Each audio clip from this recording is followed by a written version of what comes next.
It happened at the end of 2 full years that Pharaoh dreamed, and behold, he stood by the river. Behold, there came up out of the river 7 cattle, well-favored and fat-fleshed, and they fed in the reed grass.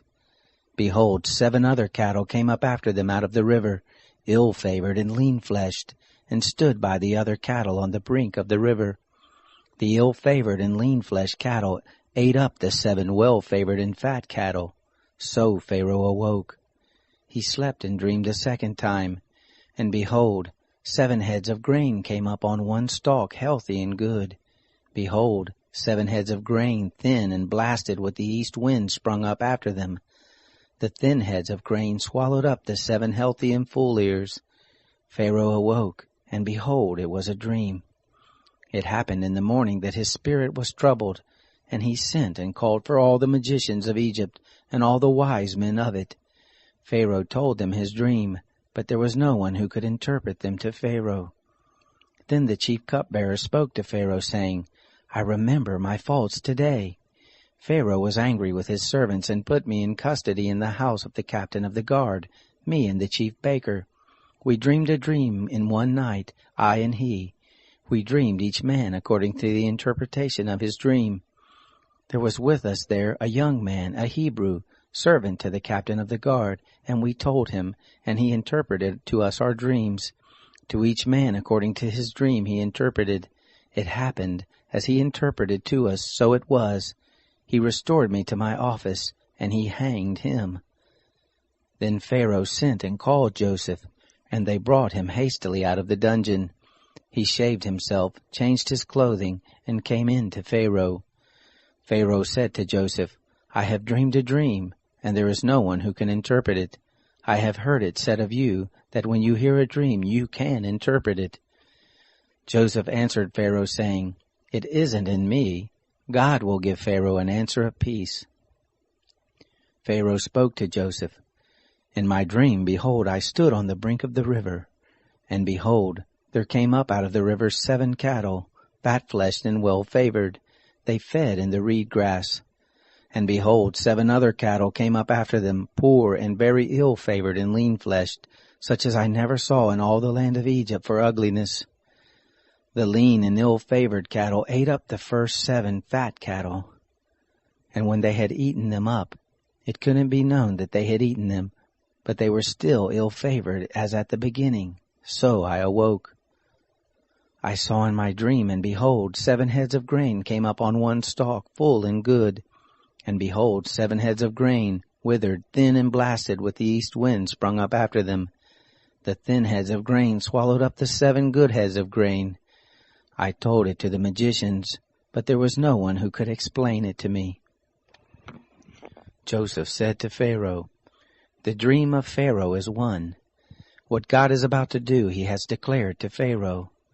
The 7 good cattle are 7 years, and the 7 good heads of grain are 7 years. The dream is one. The 7 lean and ill-favored cattle that came up after them are 7 years, and also the 7 empty heads of grain, blasted with the east wind. They will be 7 years of famine. This is the thing which I spoke to Pharaoh. What God is about to do, he has shown to Pharaoh.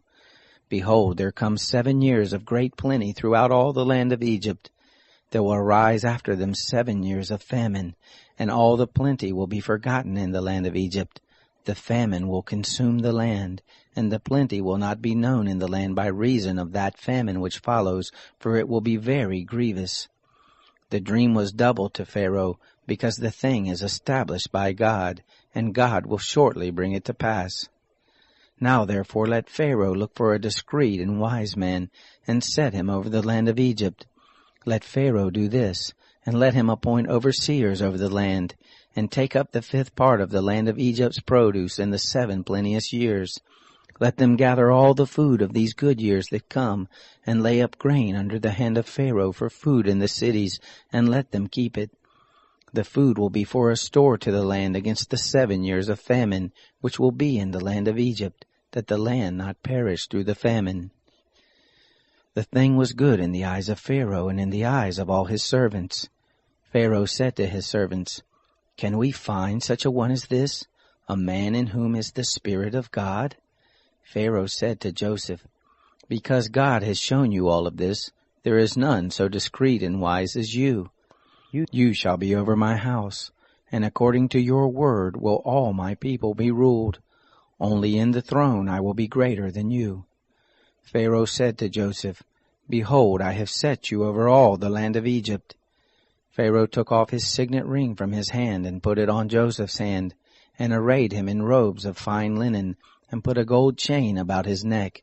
And he made him to ride in the second chariot which he had. They cried before him, "Bow the knee."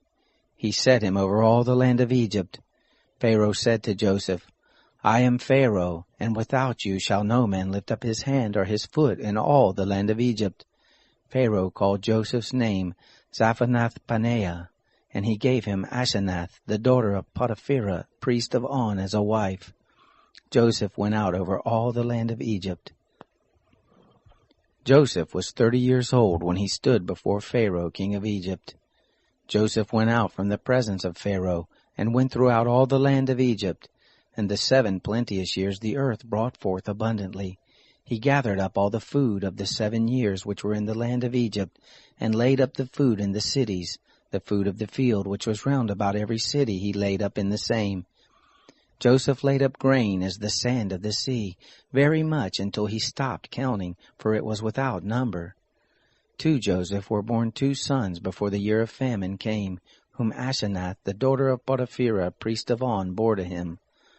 Joseph called the name of the firstborn Manasseh, for he said, "God has made me forget all my toil, and all my father's house." The name of the second he called Ephraim, for God has made me fruitful in the land of my affliction. The 7 years of plenty that was in the land of Egypt came to an end. The 7 years of famine began to come, just as Joseph had said. There was famine in all lands, but in all the land of Egypt there was bread. When all the land of Egypt was famished, the people cried to Pharaoh for bread, and Pharaoh said to the Egyptians, "Go to Joseph, what he says to you do." The famine was over all the surface of the earth.